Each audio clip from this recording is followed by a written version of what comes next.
Florence, cet album sur les profs. Ça change de ce que tu nous avais raconté avant sur l'enseignement catholique. Là, on est chez les laïcs, avec un prof qui a l'air d'être un peu particulier quand même. Alors l'album Le prof qui a sauvé sa vie, c'est d'abord l'histoire d'Albert Algou. Un jour, je ne savais pas qu'il avait été prof avant de faire le clown à Canal+. Et donc un jour, il me raconte effectivement cette histoire de prof, et je lui dis, mais attends, c'est génial, ça, faut en faire un album et tout. Il me dit, mais non, c'est pas intéressant. J'ai dit, si, c'est vachement intéressant. Il me dit, oui, mais moi, je sais pas écrire un scénario de BD, donc je sais pas. Je lui dis, écoute, tu me racontes tout en vrac, tu me racontes toutes tes anecdotes en vrac et tout, et moi, je t'en fais un album. Et donc, il m'a livré un paquet d'anecdotes haut comme ça, il y avait un gros manuscrit, et donc j'ai dû éliminer tout ça, et puis condenser tout ça, et voilà, c'est fait. Donc finalement, il est très content. Prof, ça mène à tout.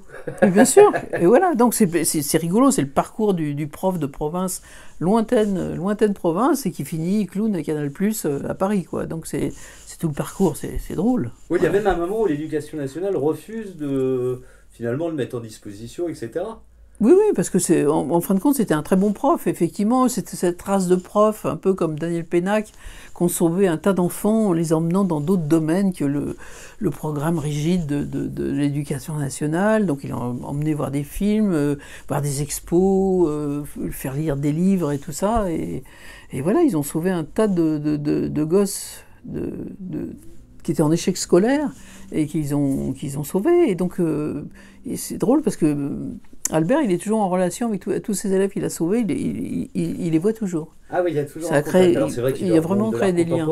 Il leur fait des exercices autour d'Apollinaire, etc.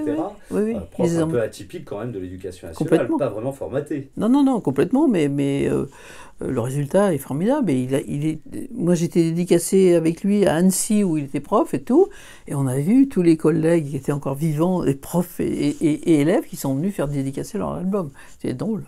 Donc finalement, ça t'aurait plu un prof comme ça, plutôt que ce que tu as trouvé chez les bonnes sœurs? Ah bah moi, c'est-à-dire que j'étais nulle à l'école, et j'aurais peut-être été moins nulle si j'avais eu un prof comme ça.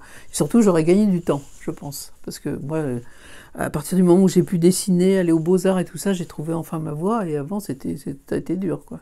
J'ai ramé. Quel est le prochain projet? Alors, mon prochain projet, c'est un album avec Daniel Pénac sur les